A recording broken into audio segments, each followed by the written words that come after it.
Hello aspirants, welcome to the UPSC Analyzer. So today we will discuss newspaper analysis dated 6th of August 2022, and if you are liking this analysis then please like, share and subscribe. I have started my UPSC mentorship program in which I am covering current affairs from several newspapers and magazines and also discussing a static part related to every current affair in detail. If you are interested and want to join this program, for that you need to visit the Telegram group, and the link of the Telegram group is in the description box. Here the first news is eye on inflation, RBI goes for third rate hike this year. Citing elevated levels of inflation, तो RBI को inflation maintain करना होता है between 2 to 6%, लेकिन जो inflation है वो यहाँ पर 6% से ज़्यादा चल रहा है, तो आरबीआई ने यहाँ पर रेपो रेट को इंक्रीज़ किया है इन्फ्लेशन को टारगेट करने के लिए. The monetary policy committee Friday decided unanimously to increase the repo rate. Repo rate वो होता है जिस रेट पर आरबीआई फंड्स लैंड करता है टू कमर्शियल बैंक्स, तो इसको यहाँ पर इंक्रीज़ कर दिया गया है बाई 50 बेसिस पॉइंट्स. और आरबीआई का यही कहना है कि आने वाले समय में भी आरबीआई यहाँ पर कैलिब्रेटेड टाइटनिंग करेगा क्योंकि इन्फ्लेशन को यहाँ पर टारगेट करना है. The MPC has decided to remain focused on withdrawal of accommodation to ensure that inflation remains within the target going forward, और यहाँ पर ग्रोथ को भी सपोर्ट करना है. जो ट्रेड डेफिसिट था इंडिया का वो अप्रैल जून के टाइम पीरियड के दौरान $100 बिलियन हो गया था. हमने इतना ज़्यादा इंपोर्ट किया था. Das also pointed towards the growing trade deficit, which expanded to $100 billion in April-June 2022 on account of record merchandise imports. इसके अलावा अगर हम देखें तो यूक्रेन रशिया की वॉर की वजह से इन्फ्लेशन सर्जेस हमें देखने को मिल रहे हैं. क्रूड ऑयल का प्राइस ज़्यादा हो रखा था, तो ग्लोबलाइज्ड इन्फ्लेशनरी सर्जेस. इसके अलावा जैसे कि यूएस है वो अपने इंटरेस्ट रेट को इंक्रीज़ कर रहा है, तो टाइटनिंग ऑफ फाइनेंशियल कंडीशंस जो कि हमें बहुत सारी कंट्रीज़ में देखने को मिल रहा है.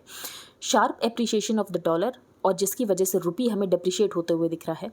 And lower growth across geographies, तो इसका मतलब ये है कि जो प्रॉब्लम है हायर इन्फ्लेशन की that is here to stay. तो आरबीआई ने रेपो रेट को इंक्रीज़ कर दिया है बाई 50 बेसिस पॉइंट्स. अब हम आगे चलते हैं. फर्स्ट पेज पर इसके अलावा कोई इंपॉर्टेंट न्यूज़ नहीं है, तो हम स्किप कर रहे हैं. एज सच कॉमनवेल्थ गेम्स में आपको मेडल्स किसने जीते हैं ये याद रखने की ज़रूरत नहीं है. Of course this is a very proud movement for India, लेकिन आपको अपने एग्जाम के पर्सपेक्टिव से इसको याद रखने की ज़रूरत नहीं है. अब हम आगे चलते हैं. No immunity from arrest in criminal cases for MPs during session. Article 105 of the constitution MPs को कुछ सर्टेन प्रिविलेजेस देता है. तो MPs enjoy certain privileges so that they can perform their parliamentary duties, और उसमें यहाँ पर कोई ऑब्स्ट्रक्शन या हिंड्रेंस ना आए उसके लिए यहाँ पर जो एमपीज़ हैं उनको कुछ प्रिविलेजेस दिए गए हैं अंडर आर्टिकल 105. अब इसमें क्या प्रिविलेज है? One of the privileges is that member of a parliament को अरेस्ट नहीं किया जा सकता है किसी भी सिविल केस में सेशन के शुरू होने से 40 दिन पहले, और इसके अलावा सेशन के 40 दिन के बाद तक. तो 40 days before the commencement of the session और committee meeting and 40 days thereafter. The privilege is incorporated under section 135A of the civil procedure code 1908. लेकिन ये जो प्रिविलेज है ये यहाँ पर सिविल केसेस के लिए, क्रिमिनल मैटर्स के लिए नहीं है. However in connection with criminal matters he said MPs are not on a different footing than a common citizen. It means that member of a parliament does not enjoy any immunity from being arrested in criminal cases. तो अगर house का session भी चल रहा हो तब भी यहाँ पर मेंबर ऑफ पार्लियामेंट को अरेस्ट किया जा सकता है क्रिमिनल केसेस में. तो ये जो प्रिविलेज मिली हुई है कि अरेस्ट नहीं किया जाएगा कमेंसमेंट ऑफ द सेशन से 40 दिन पहले और 40 दिन बाद तक, ये सिर्फ सिविल केसेस में है, क्रिमिनल केसेस में नहीं है. फिर यहाँ पर 1966 बाई डॉक्टर जाकिर हुसैन, जो कि उस समय राज्यसभा के चेयरमैन थे, उन्होंने ये कहा था members of parliament do enjoy certain privileges so that they can perform their duties, और उसमें यहाँ पर कोई भी हिंड्रेंस या कोई भी ऑब्स्ट्रक्शन या कोई भी बाधा ना आए. One such privilege is freedom from arrest when the parliament is in session. लेकिन ये जो प्रिविलेज, ये जो फ्रीडम फ्रॉम अरेस्ट है, ये सिर्फ सिविल केसेस के लिए है, क्रिमिनल केसेस के लिए नहीं है. तो in the observation I said no member should avoid appearing before any investigating agency अगर यहाँ पर कोई क्रिमिनल केस है, when she or he is called upon to do so by citing the reason of house duty. As law makers it is our bounden duty to respect the law and legal procedures. तो article 105 of the constitution जिसमें ये लिखा है कि MPs को कुछ certain privileges दिए जाते हैं, तो उसमें एक प्रिविलेज ये है कि सिविल केसेस में अगर यहाँ पर हाउस का सेशन है तो उसके 40 दिन पहले और उसके 40 दिन बाद तक किसी भी एमपी को सिविल केसेस में अरेस्ट नहीं किया जाएगा. लेकिन ये जो प्रिविलेज है ये सिर्फ सिविल केसेस के लिए है, क्रिमिनल केसेस के लिए नहीं है. However in connection with criminal matters he said MPs are not on a different footing than a common citizen. Compulsory voting is against principles of democracy. तो गुजरात असेंबली ने एक रेजोल्यूशन पास किया था जिसमें ये कहा था कि वोटिंग को कंपलसरी कर दिया गया था, लेकिन हाई कोर्ट ने इस रेजोल्यूशन के ऊपर स्टे लगा दी थी. अब वोटिंग एक यहाँ पर आपकी राइट है लेकिन ये आपकी ड्यूटी नहीं हो सकता है। तो यही बात यहाँ पर मेंशन की गई है। Observing that voting is a right not a duty, minister of state for law and justice SP Singh Baghel said on Friday कि आइडिया ऑफ कंपलसरी वोटिंग अगर है तो वो प्रिंसिपल ऑफ डेमोक्रेसी के अगेंस्ट जाता है। He said he agreed with the sentiment of the members on compulsory voting, but it was not practical to penalize people for not exercising their franchisee. तो अगर कोई यहाँ पर वोट नहीं देता है तो आप उसको उसके लिए पेनलाइज नहीं कर सकते हो। Baghel said that the several countries across the globe जैसे कि Philippines, Spain, Singapore, Thailand, Turkey, Uruguay, Venezuela, Bulgaria and Chile, इन्होंने कोशिश की कि कंपलसरी वोटिंग के ऊपर ये एक्सपेरिमेंट करें, लेकिन उसकी वजह से डिस्पैरिटीज़ और ज़्यादा क्रिएट हो गई और जो कि डैमेजिंग था for the country. Voter turnout in the last Lok Sabha election was the highest ever eight 66.11%, लेकिन उसके बाद भी बहुत सारे लोग हैं जो कि वोट्स देने नहीं आते हैं। तो ऐसे में क्या वोटिंग को कंपलसरी बनाना चाहिए? तो यहाँ पर minister of state for law and justice ने डायरेक्टली मना कर दिया है कि वोटिंग को यहाँ पर कंपलसरी बनाने की कोई ज़रूरत नहीं, क्योंकि वोटिंग एक राइट है, वो एक ड्यूटी नहीं हो सकती। House panel expresses concern over fall in SC/ST scholarship beneficiaries. तो पार्लियामेंट्री कमेटी ने ये रिकमेंडेशन दी है कि जो पेरेंटल एनुअल इनकम का क्राइटेरिया जो अभी 2.5 लाख का है, तो यहाँ पर एक क्राइटेरिया ये है कि पेरेंटल एनुअल इनकम 2.5 लाख की होनी चाहिए, तभी यहाँ पर जो SCs और STs कैंडिडेट हैं वो एलिजिबल हो पाएंगे for pre matric and post matric scholarship. तो पार्लियामेंट्री कमेटी का ये कहना है ये जो 2.5 लाख है इसको बढ़ाकर 8 लाख कर दो। Expressing alarm over the fall in the number of children जो कि रिजर्व कैटेगरी से इस स्कीम्स को अवेल कर रहे हैं, तो यहाँ पर पार्लियामेंट्री कमेटी ने ये रिकमेंडेशन दी है कि ये जो एनुअल इनकम का क्राइटेरिया है इसे इंक्रीज करने की ज़रूरत है। Strengthen 10th schedule penalize threats to women online private members bill in Rajya Sabha. तो यहाँ पर कुछ प्राइवेट मेंबर्स बिल की बात की गई है, एक बार हम डिस्कस कर लेते हैं। Empowering state legislature to establish 1 और more capitals in a state's territory. तो यहाँ पर जो आंध्र प्रदेश है वो 3 कैपिटल बनाना चाहता है, एक एग्जीक्यूटिव, एक लेजिस्लेटिव, एक judiciary. YSRP introduced the constitution bill 2020 to provide state legislatures with explicit legislative competence to establish 1 or more capitals within their territory। तो आंध्र प्रदेश यहाँ पर स्टैब्लिश करना चाहता है Visakhapatnam as the executive capital of the state, Amaravati as the legislative capital and Kurnool as the judicial capital. तो आंध्र प्रदेश यहाँ पर 3 Capitals को स्टैब्लिश करना चाहता, उसके लिए एक प्राइवेट बिल इंट्रोड्यूस किया गया था कि स्टेट लेजिस्लेचर्स को ये यहाँ पर कॉम्पिटेंस दी जाए कि वो एक से ज़्यादा यहाँ पर कैपिटल्स को स्टैब्लिश कर सकें। The TMC's Derek O'Brien introduced a bill to amend the Information Technology 2022। और अगर विमेन को सोशल मीडिया प्लेटफॉर्म्स के ऊपर थ्रेट किया जाता है तो ऐसे इंसान को यहाँ पर पिनलाइज किया जाए, to penalise threats to women on social media platforms. तो यहाँ पर कुछ प्राइवेट बिल्स इंट्रोड्यूस किए गए थे जो कि हमने डिस्कस कर दिए। यहाँ पर जो वेस्ट बंगाल की चीफ मिनिस्टर है उनकी मीटिंग हुई है प्राइम मिनिस्टर मोदी के साथ। तो इनका कंसर्न क्या था? तो इनका कंसर्न यही था कि बहुत सारी ऐसी स्कीम्स है जिसमें जो सेंटर है वो फंड्स रिलीज़ नहीं कर रहा है। तो West Bengal share from centre vis a vis number of schemes including मनरेगा and PM Awas Yojana, saying the non release of funds have put the rural population in great distress. तो कल हमने डिस्कस किया था कि छत्तीसगढ़ में सेंट्रल गवर्नमेंट का ये कहना था कि जो छत्तीसगढ़ गवर्नमेंट है वो अपना शेयर रिलीज़ नहीं कर रही है, और सिमिलर सिचुएशन हमें यहाँ पर देखने को मिली वेस्ट बंगाल में जहाँ पर सेंटर फंड्स को रिलीज़ नहीं कर रहा है। तो हमें यहाँ पर कोऑपरेटिव फेडरलिज्म जो है वो मिसिंग दिख रहा है। आगे हम चलते हैं, यहाँ पर बात की गई है मुल्ला पेरियार डैम की। तो मुल्ला पेरियार डैम जो है तमिलनाडु इसका कस्टोडियन है, लेकिन ये जो डैम है ये केरला के इदुक्की डिस्ट्रिक्ट में। तो Tamil Nadu the custodian of the dam located in Kerala. तो ये डैम केरला में है लेकिन इसका जो कस्टोडियन है वो तमिलनाडु। तो ये एक इंपॉर्टेंट फैक्ट है जो कि आप याद रख सकते हैं। और ये कन्फ्लुएंस है 2 रिवर्स, एक है मुल्लियार और दूसरी है पेरियार। तो regulate water discharge from Mulla Periyar dam, क्योंकि आपको दिख रहा होगा ये जो यहाँ पर टेम्पल है वो पूरा सबमर्ज हो गया है। A comic book on freedom fighters of President Murmu. तो यहाँ पर रिवोल्ट्स की बात की गई, Santhal revolution, Paika revolution to Kol revolution and Bhil revolution. तो ये हमने कुछ टाइम पहले ही डिस्कस किए थे। जिस दिन प्रेसिडेंट ने ओथ ली थी उस दिन जब इंडियन एक्सप्रेस में इन रिवॉल्यूशंस के नेम मेंशन थे तो उस दिन हमने डिस्कस किए थे। संथाल रिवॉल्यूशन यहाँ पर लेड किया गया था by 4 Murmu brothers, Sidhu, Kanhu, Chand and Bhairav.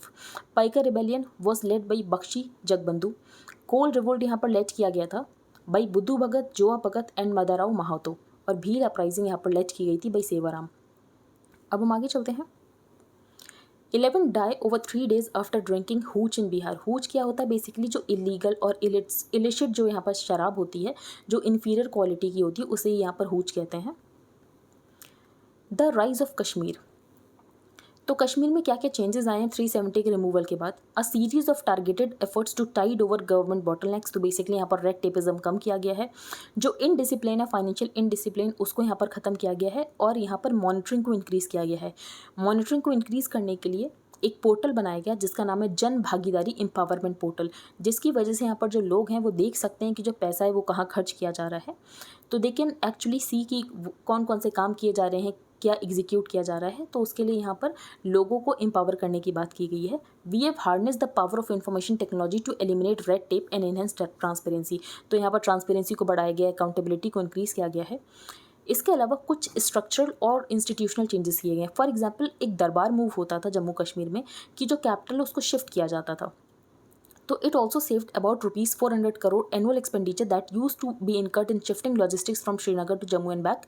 तो इसकी वजह से जो यहाँ पर 400 करोड़ रुपए का खर्चा आता था वो भी यहाँ पर चेंज कर दिया गया है।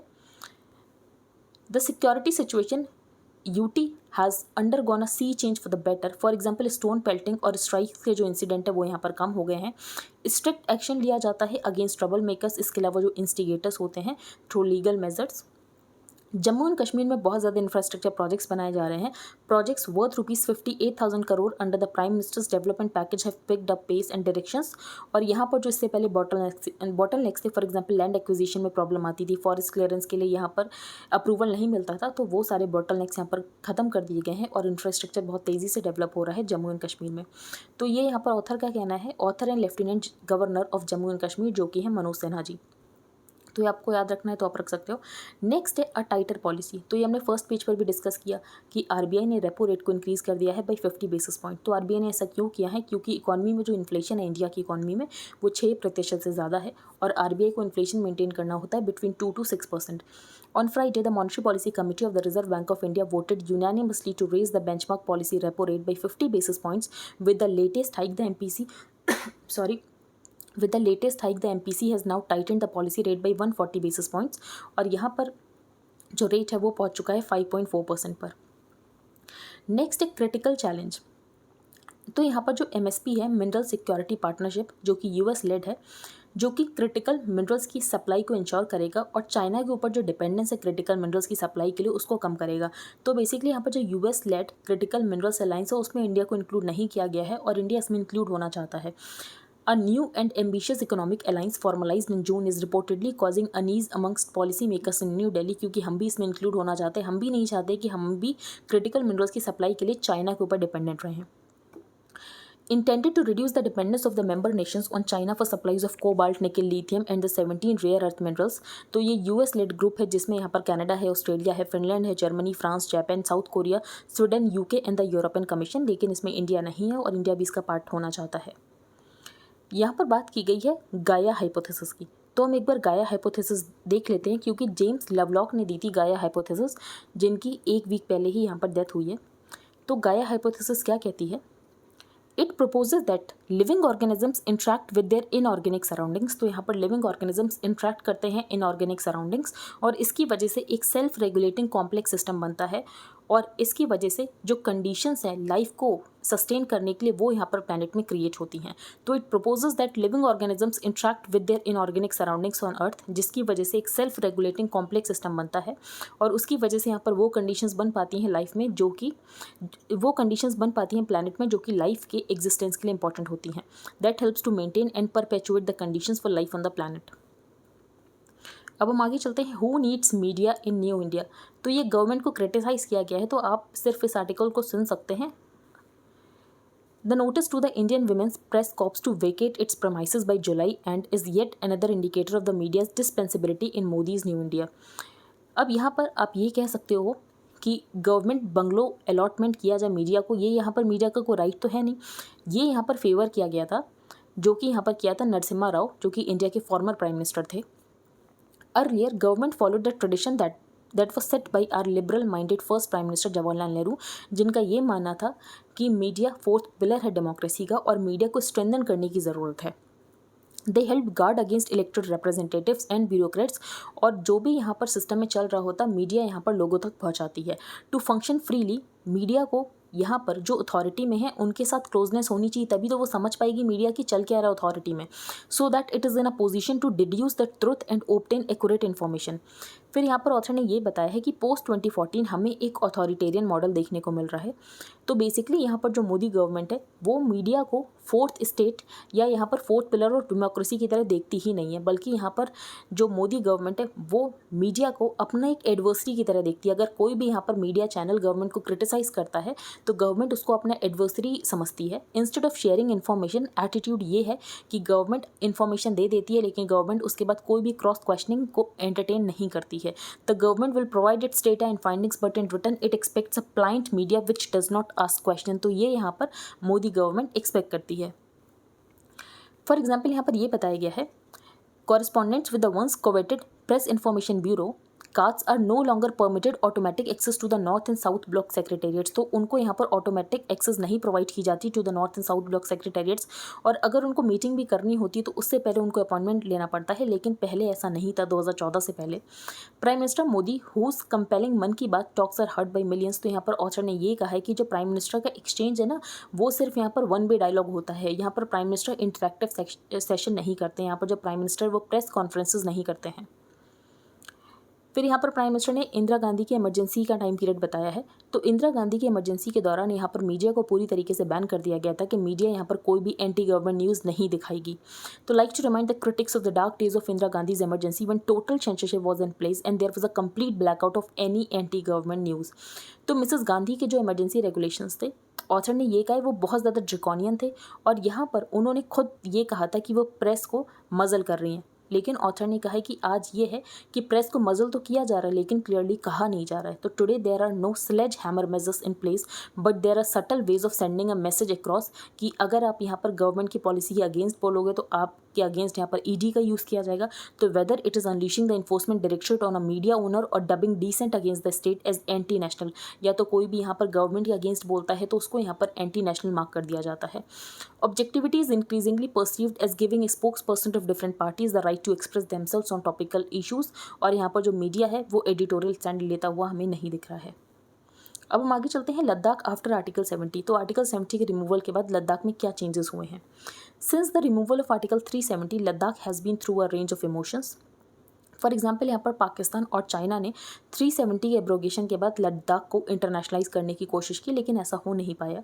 However China accused India. अब चाइना ने, जब हमने 370 आर्टिकल एब्रोगेट किया और लद्दाख को एक यूटी बनाया, तो चाइना ने ये कहा कि इंडिया ने चाइना की टेरिटोरियल सॉवरेनिटी को अंडरमाइन किया है, और चाइना और जो इंडिया है वो अपनी डोमेस्टिक लॉज में चेंज नहीं कर सकता, और बीजिंग ये कहता है कि वो नया स्टेटस लद्दाख का रिकॉग्नाइज ही नहीं करता है।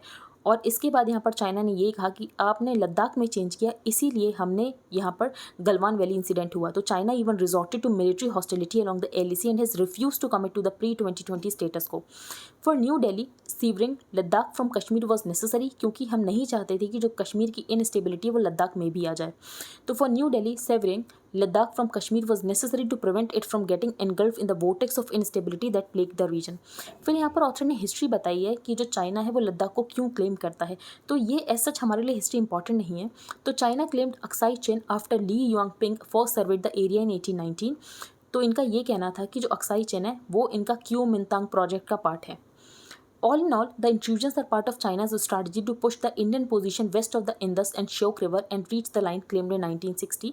लेकिन इंडिया का यही स्टैंड है कि जो भी टेरिटरी चाइना के पास है हम उसको वापस लेंगे। तो we will take back every inch of territory from China.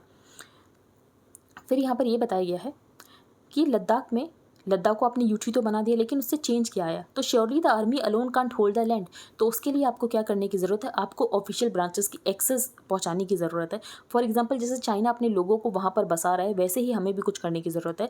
तो its official branches need to access the area regularly to take stock of its special reality, clever flora और फाना कैसा है, wildlife, rare plant species.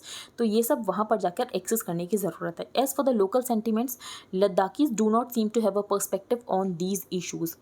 तो यहाँ पर लद्दाख को ये लगता है कि उनका रिप्रेजेंटेशन है ही नहीं। तो at the heart of the matter seems to be power that has been shifted to lieutenant governor. तो उनकी जो कंसर्न्स हैं वो यहाँ पर रेज नहीं किए जा रहे हैं। फॉर एग्जांपल उनको ये लगता है कि पॉलिटिकल रिप्रेजेंटेशन नहीं है, उनकी कोई से नहीं है लोकल गवर्नेंस में, उनको ये लगता है कि जो उनका लैंड है वो उनसे ले लिया जाएगा, एम्प्लॉयमेंट अपॉर्चुनिटीज़ नहीं है, इमिग्रेशन होता है। तो इन सारी प्रॉब्लम्स को सॉल्व करने की ज़रूरत है। It is inevitably though Ladakh too has been corrupted by the Kashmir administration, कोई एडमिनिस्ट्रेटिव अकाउंटेबिलिटी नहीं थी, कोई ट्रांसपेरेंसी नहीं थी। तो ये सब इंट्रोड्यूस करने की ज़रूरत है लद्दाख में। तो अगर आपने लद्दाख को यूटी बनाया है तो बेसिकली जो यहाँ पर रैशनल था उसको यूटी बनाने का, वो सब यहाँ पर अचीव करने की ज़रूरत है। इंडियाज़ हायर क्लाइमेट टारगेट्स, तो यहाँ पर हम NDCs डिस्कस करेंगे और पंचामित्र टारगेट भी डिस्कस करेंगे। 9 months after prime minister Narendra Modi's headline grabbing statement at the climate change conference in Glasgow, तो गवर्नमेंट ने यहाँ पर अपने 2 प्रॉमिसेस को ऑफिशियल टारगेट में कन्वर्ट कर दिया है। इंडियाज़ NDC और nationally determined commitments have been updated with these promises. तो 2015 में पेरिस एग्रीमेंट होता है जो कि ये कहता है कि सारे कंट्रीज़ को अपने NDCs देने पड़ेंगे, सेल्फ डिटरमाइंड क्लाइमेट टारगेट्स। तो इंडिया ने उस समय क्या NDCs दिए थे? तो हमारा पहला NDC ये था कि हम 33 से 35% रिडक्शन करेंगे इन एमिशन इंटेंसिटी फ्रॉम 2005 लेवल्स। तो हम 33 से 35% रिडक्शन करेंगे एमिशंस इंटेंसिटी में 2005 के लेवल से। जो 40% हमारा इलेक्ट्रिसिटी जनरेशन होगा वो non fossil fuel renewable sources से होगा, और हम यहाँ पर फॉरेस्ट कवर को इंक्रीज़ करेंगे और उसकी वजह से 2.5 to 3 billion tons of additional carbon sink को यहाँ पर क्रिएट करेंगे। तो पहला 33 से 35% रिडक्शन करेंगे एमिशंस इंटेंसिटी फ्रॉम 2005 लेवल्स। दूसरा 40% इलेक्ट्रिसिटी जनरेशन करेंगे जो कि non fossil fuel renewable sources से आएगी, और यहाँ पर हम फॉरेस्ट कवर को इंक्रीज़ करेंगे जिसकी वजह से 2.5 to 3 billion tons of carbon sink यहाँ पर क्रिएट होगा। अब हमने क्या चेंजेस किए हैं? तो अपडेट किए अपने NDCs।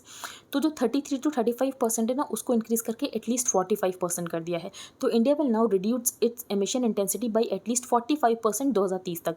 इसके अलावा जो यहाँ पर 40% था ना उसको यहाँ पर 50% कर दिया गया है। तो it will ensure that at least 50% not 40% of its electricity generation comes from renewable sources by 2030। Forestry target जो पहले था वैसा ही रहेगा। Modi had also set that at least जो 500 gigawatt of installed electricity generation capacity है 2030 तक वो होगी नॉन फॉसिल फ्यूल सोर्सेज से, और इसके अलावा हम यहाँ पर 1 billion ton of carbon dioxide equivalent इतना हम यहाँ पर क्रिएट करेंगे। तो यहाँ पर आपको टारगेट्स पता होने चाहिए। तो पहला टारगेट क्या है कि हमें अपनी एमिशन इंटेंसिटी 45% से रिड्यूस करनी है फ्रॉम 2005 लेवल्स। तो India will now reduce it's emission intensity bye at least 45% by 2030 तक। दूसरा यहाँ पर जो 50% हमारा इलेक्ट्रिसिटी जनरेशन है वो होगा रिन्यूएबल सोर्सेज से। फॉरेस्ट्री टारगेट जो पहले था वैसा ही रहेगा। तो फॉरेस्ट्री टारगेट जो यहाँ पर है कि हमें फॉरेस्ट कवर को इंक्रीज़ करना है और एडिशनल कार्बन सिंक क्रिएट करना है 2.5 to 3 बिलियन टन्स का, तो ये यहाँ पर एज इट इज़ है। Modi had also set that at least 500 gigawatt of installed electricity generation capacity 2030 में वो बेस्ड होगी on non fossil fuel sources, and India would reduce total projected emissions by at least 1 billion tons of carbon dioxide equivalent between now and 2030। तो हम यहाँ पर क्या करेंगे? हम यहाँ पर अपना कार्बन डाइऑक्साइड एमिशंस को 1 बिलियन टन्स तक कम करेंगे। तो ये पहला हमारा एब्सोल्यूट टारगेट है कि हमने यहाँ पर एब्सोल्यूट टारगेट दिया है कि हम 1 बिलियन टन्स तक रिड्यूस करेंगे। तो फॉर एग्जांपल आपको यहाँ पर कोई भी टारगेट एब्सोल्यूट नहीं दिख रहा होगा। फॉर एग्जांपल 45% करेंगे, 50% करेंगे, लेकिन ये टारगेट एब्सोल्यूट है कि हम यहाँ पर 1 billion tons of carbon dioxide emissions कम करेंगे। तो these 2 promises have not been converted into official targets. इसके अलावा इंडिया 2070 तक हो जाएगा नेट जीरो। नेट जीरो वो सिचुएशन होती है कि कंट्री जितना भी यहाँ पर ग्रीन हाउस गैस एमिट कर रहा है उसको पूरी तरीके से ऑफसेट कर लेगा। कैसे ऑफसेट करेगा? तो कार्बन सिंक क्रिएट करके, either by absorption of carbon dioxide जैसे, और थ्रू प्रोसेसेस लाइक फोटोसिंथेसिस, और through physical removal of green house gases. तो यहाँ पर हम कार्बन सिंक क्रिएट करेंगे जिसकी वजह से जितना भी हम ग्रीन हाउस गैस एमिशन कर रहे हैं उतना हम ऑफसेट कर देंगे। But net zero long term target है तो उसको यहाँ पर NDC में इंक्लूड नहीं किया गया है। इंडियाज़ एमिशन इंटेंसिटी जो है वो 2016 में ही 2005 के लेवल से 24% तक कम हो चुकी थी। तो ये मान सकते हैं कि अब तक 33 से 35% तक तो हो चुका होगा। तो यहाँ पर हमने इसको थोड़ा इंक्रीज़ कर दिया है, तो ये हमारे लिए चैलेंजिंग नहीं होगा, हम आराम से अचीव कर लेंगे। जो यहाँ पर हमने अपना फर्स्ट टारगेट दिया है उसको हम ईजिली अचीव कर लेंगे कि हमें यहाँ पर जो रिडक्शन करना है वो हो जाएगा, 45% तक हो जाएगा रिडक्शन। दूसरी बात हमने ये कहा है कि 50% जो हमारी इलेक्ट्रिसिटी आएगी वो आएगी रिन्यूएबल सोर्सेज से, तो ये भी हम अचीव कर लेंगे, इसमें भी हमें ज़्यादा प्रॉब्लम नहीं आने वाली है। Reducing at least 1 billion tons of carbon dioxide equivalent from cumulative projected emissions till 2030। तो सबसे पहले ऑथर ने ये कहा है कि हमें यही नहीं पता है कि 2030 तक हमारे एमिशंस होंगे कितने। तो यहाँ पर ऑथर के अकॉर्डिंग जो 2030 तक हमारे एमिशंस हो सकते हैं वो 4 बिलियन टन्स हो सकते हैं, और अगर हमें 1 बिलियन टन यहाँ पर रिड्यूस करना है that would represent 2.5 to 3% reduction, तो हमें इतना रिडक्शन करना पड़ेगा। तो according to some estimates India's annual projections are expected to rise from about 3.3 billion tons in 2018 to about 4 billion tons by 2030। और हमने ये क्या कहा है, हमने ये कहा कि हम 1 बिलियन टन्स तक रिड्यूस करेंगे। तो यहाँ पर मेंशन है पंचामृत टारगेट, जो कि आप देख सकते हैं। पहला है non fossil fuel electricity install capacity to reach 500 gigawatt. इसके अलावा जो 50% total installed electricity generation capacity होगी वो यहाँ पर नॉन फॉसिल फ्यूल सोर्सेज से आएगी। 1 billion tons of carbon dioxide equivalent हम यहाँ पर रिड्यूस करेंगे। इसके अलावा जो 45% रिडक्शन करेंगे emission intensity of GDP by 2030, और नेट जीरो स्टेटस हम यहाँ पर अचीव कर लेंगे बाई 2070। तो ये यहाँ पर 2030 मेंशन है, ये यहाँ पर 2070 होगा। अब हम आगे चलते हैं। ये इंपॉर्टेंट न्यूज़ नहीं है, तो बेसिकली हमने डिस्कस किया था 2-3 दिन पहले कि जो यूएस ने ड्रोन अटैक में जो अल जवाहिरी है उसको यहाँ पर मार दिया है। तो अल जवाहिरी यहाँ पर अलकायदा का चीफ था। तो अब इसके बाद इसको कौन सक्सीड कर सकता है, तो ये हमारे लिए इंपॉर्टेंट नहीं है कि कौन सक्सीड कर सकता है, उसके बारे में हम सबके बारे में पढ़ें, तो ये इंपॉर्टेंट नहीं है। नेक्स्ट हम आगे चलते हैं। How India plans to step up energy saving game. Energy conservation act 2001 में अमेंडमेंट किया जा रहा है, और अमेंडमेंट के बाद यहाँ पर 2 इंपॉर्टेंट चेंजेस अनाउंस किए जा रहे हैं। पहला ये 1 to ensure that a prescribed proportion of the energy used by certain industrial, commercial and even residential consumers mandatorily comes from renewable or non-fossil fuel sources। तो यहाँ पर एक प्रोपोर्शन बता दिया जाएगा कि इंडस्ट्री, इसके अलावा कमर्शियल और रेसिडेंशियल कंज्यूमर्स को यहाँ पर पर्टिकुलर यूनिट ऑफ जो इलेक्ट्रिसिटी होनी चाहिए वो रिन्यूएबल या नॉन फॉसिल फ्यूल सोर्सेज से होनी चाहिए। और दूसरी बात, डोमेस्टिक कार्बन मार्केट क्रिएट किया जाएगा। दूसरा क्या किया जाएगा, डोमेस्टिक कार्बन मार्केट क्रिएट किया जाएगा। तो energy conservation 2001 law laid down standards for energy conservation, और हमें यहाँ पर एफिशिएंसी को इंक्रीज़ करना है। फिर ब्यूरो ऑफ एनर्जी एफिशिएंसी बनाया गया। ब्यूरो ऑफ एनर्जी एफिशिएंसी यहाँ पर स्टार रेटिंग्स देती है। फॉर एग्जांपल आपने एसी पर देखा होगा 5 स्टार रेटिंग, 3 स्टार रेटिंग। तो बेसिकली कितना एनर्जी एफिशिएंसी है उसके अकॉर्डिंग यहाँ पर रेटिंग दी जाती है। Over the years India's energy intensity या energy consumption per unit of GDP reduce हुआ। इसका मतलब ये है कि हम यहाँ पर कम एनर्जी में उतना ही सेम प्रोडक्ट या सर्विस को प्रोड्यूस कर सकते हैं पहले के कंपैरिजन में। The buildings will be required to ensure that at least a part of their total energy consumption यहाँ पर आना चाहिए नॉन फॉसिल फ्यूल सोर्सेज से। फिर हम यहाँ पर कार्बन मार्केट को क्रिएट करेंगे। अब कार्बन मार्केट को क्रिएट क्यों किया जाएगा, फॉर एग्जांपल यहाँ पर लिमिट बता दी जाएगी कि इंडस्ट्रीज़ को कितनी इलेक्ट्रिसिटी उनकी यहाँ पर नॉन फॉसिल फ्यूल सोर्सेज से आनी चाहिए। और फॉर एग्जांपल यहाँ पर कोई कंपनी उस टारगेट को अचीव नहीं कर पाई, लेकिन किसी कंपनी ने उस टारगेट को ज़्यादा परफॉर्म कर दिया, आउट परफॉर्म कर दिया, तो क्या होगा, उसको यहाँ पर एक कार्बन क्रेडिट मिल जाएगा, जो कि वो उस कार्बन क्रेडिट को ट्रेड कर सकती है और उस कंपनी को दे सकती है जो कि अपने टारगेट को अचीव नहीं कर पाई। तो carbon markets allow the trade of carbon credits with the overall objective of bringing down emissions. These market creates incentives to reduce emissions और improve energy efficiency. For example किसी इंडस्ट्रियल यूनिट ने outperform कर दिया अपने emission standards को, तो उसको यहाँ पर कार्बन क्रेडिट मिल जाएंगे जो कि वो मार्केट में जाकर ट्रेड कर सकती है। और अगर कोई इंडस्ट्रियल यूनिट नहीं अचीव कर पाई अपने एमिशन स्टैंडर्ड्स को, तो वो उस कार्बन क्रेडिट को खरीद सकती है। तो जो क्योटो प्रोटोकॉल था वो भी बात करता था कार्बन क्रेडिट्स की। तो क्योटो प्रोटोकॉल में जो डेवलप्ड कंट्रीज़ के लिए यहाँ पर टारगेट्स थे वो उनको अचीव करने थे, लेकिन एज सच कोई टारगेट डेवलपिंग कंट्रीज़ के लिए नहीं थे। लेकिन डेवलपिंग कंट्रीज़ के पास ये इंसेंटिव था कि डेवलपिंग कंट्रीज़ यहाँ पर एमिशन को कम करके कार्बन क्रेडिट्स को अर्न कर सकते हैं और वो ये कार्बन क्रेडिट्स डेवलप्ड कंट्रीज़ को दे सकते हैं। लेकिन उसके बाद यहाँ पर पेरिस एग्रीमेंट की बात होने लगी, फिर क्योटो प्रोटोकॉल को सब लोग भूल गए। But after functioning well for a few years this market collapse due to lack of demand for carbon credits as the world negotiated a new climate treaty to replace Kyoto. फिर उसके बाद यहाँ पर ये जो कार्बन क्रेडिट्स इंडिया जैसे countries ने बहुत सारे अर्न किए थे, तो उसके बारे में जो डिस्कशन है वो ग्लासगो में हुआ था। India has had a scheme to incentivise energy efficiency. तो उसके लिए जो स्कीम है उसका नाम है PAT, perform achieve and trade. तो यहाँ पर एनर्जी एफिशिएंसी सर्टिफिकेट्स दिए जाते हैं जो भी यहाँ पर इंडस्ट्रियल यूनिट्स और जो भी कंपनीज यहाँ पर एफिशिएंसी स्टैंडर्ड्स को अचीव कर लेती हैं, तो उनको यहाँ पर एनर्जी एफिशिएंसी सर्टिफिकेट्स दिए जाते हैं। और जो यहाँ पर इंडस्ट्रियल यूनिट्स नहीं अचीव कर पाते हैं अपने टारगेट्स को, तो वो इन एनर्जी एफिशिएंसी सर्टिफिकेट्स को खरीद सकते हैं जिन्होंने आउट परफॉर्म किया होता है। तो ऐसे ही यहाँ पर एक कार्बन मार्केट को क्रिएट किया जाएगा। अब हम आगे चलते हैं। Higher capacity utilisation signals investment revival. तो यहाँ पर कैपेसिटी यूटिलाइजेशन ज़्यादा हो रहा है, इसका मतलब ये है कि इंडिया में इन्वेस्टमेंट आएगा। तो ये कैसे पता चला है कि कैपेसिटी यूटिलाइजेशन ज़्यादा हो रहा है मैन्युफैक्चरिंग में? तो आरबीआई का एक सर्वे होता है जिसका नाम है OBICUS, order books inventories and capacity utilisation survey, जो कि एक क्वांटिटेटिव सर्वे होता है, क्वार्टरली होता है, और ये इन्फॉर्मेशन कलेक्ट करता है on product wise utilise production capacity at the firm level, और उसके बाद ये कैपेसिटी यूटिलाइजेशन को गेज करता है। The higher capacity utilisation is being seen as a sign of return of growth impetus. RBI OBICUS also showed that जो growth है backlog में वो यहाँ पर 4.7% देखा गया है। कैपेसिटी यूटिलाइजेशन ये बताता है कि डिमांड है, और डिमांड है तो इसका मतलब ये प्रोड्यूस भी होगा। राइजिंग डिमांड में ट्रांसलेट इनटू अपवर्ड प्रेशर, और उसकी वजह से हो सकता है कि थोड़ा इन्फ्लेशन आपको दिखे। तो राइजिंग डिमांड में translate into upward pressure on the general price level and so higher capacity utilisation, and it can be accompanied by a rise in inflation. यहाँ पर जो भारत बिल पेमेंट सिस्टम है उसको एनराइज के लिए भी ओपन कर दिया जाएगा। तो Bharat bill payment system will soon be available to the Indian diaspora for paying utility bills, और जो भी उनको रिकरिंग पेमेंट्स करनी है। Emerging market economies are facing tightening of external financial conditions. इसके अलावा इंडिया में से कैपिटल आउटफ्लोज हो रहा है, जो हमारी करेंसी वो यहाँ पर डिप्रिशिएट हो रही है, हमारे रिजर्व्स लॉस हो रहे हैं। तो इंडिया में भी जो पोर्टफोलियो आउटफ्लोज हैं वो $13.3 बिलियन हो चुका है, क्योंकि यहाँ पर जो यूएस है वो लगातार अपने इंटरेस्ट रेट को इंक्रीज़ कर रहा है, और जो हमारी करेंसी है वो 4% तक डिप्रिशिएट हो चुकी है। China slaps sanctions on Pelosi and can suspends military climate ties with US. तो चाइना ने ये कह दिया कि हम यूएस के साथ कोई भी डायलॉग नहीं करेंगे, क्योंकि नैन्सी पेलोसी ने ताइवान को विजिट किया है। तो China on Friday said it is cancelling और suspending dialogue with the US on a range of issues. तो यहाँ पर जो चाइना है वो यूएस से किसी भी इशू के ऊपर बात नहीं करेगा, for example climate change, military relations या anti drug efforts. Nancy Pelosi on Friday praised Taiwan, pledged US solidarity and said her trip through Asia।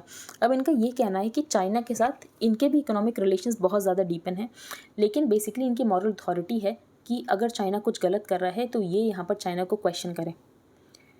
We have said from the start that our representation here is not about changing the status quo in Taiwan or the region. The fact is, I have said it again and again, if we do not speak out for human rights in China because of commercial interest, तो basically ये अपनी moral authority को ख़त्म कर देते हैं, जो कि ये हर जगह यहाँ पर लेक्चर देते रहते हैं अबाउट ह्यूमन राइट्स।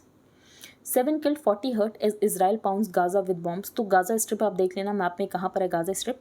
तो यहाँ पर हमास रहते हैं, जो कि एक मिलिटेंट ऑर्गेनाइजेशन, या आप इनको टेररिस्ट भी कह सकते हो। तो हमास और ये गाज़ा स्ट्रिप, आप ये लोकेशन देख लेना। टिग्रे कहाँ है? तो टिग्रे इथियोपिया में है, तो ये लोकेशन भी आपको पता होनी चाहिए। अब हम एक बार रिवाइज कर लेते हैं। तो आरबीआई ने इंटरेस्ट रेट को रेपो रेट को इंक्रीज़ कर दिया है बाई 50 बेसिस पॉइंट्स। तो आरबीआई ने क्यों रेपो रेट को इंक्रीज़ किया है? तो बेसिकली इन्फ्लेशन को टारगेट करने के लिए आरबीआई को इन्फ्लेशन मेंटेन करना होता है बिटवीन 2 to 6%, लेकिन इन्फ्लेशन यहाँ पर 6% से ज़्यादा है।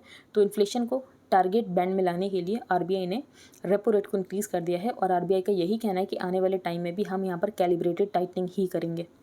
जो हमारा ट्रेड डेफिसिट है वो $100 बिलियन हो गया था, वो हमने डिस्कस कर लिया। यहाँ पर आर्टिकल 105 है, जो कि ये बात करता है कि एमपीज़ को कुछ प्रिविलेजेस दिए जाते हैं।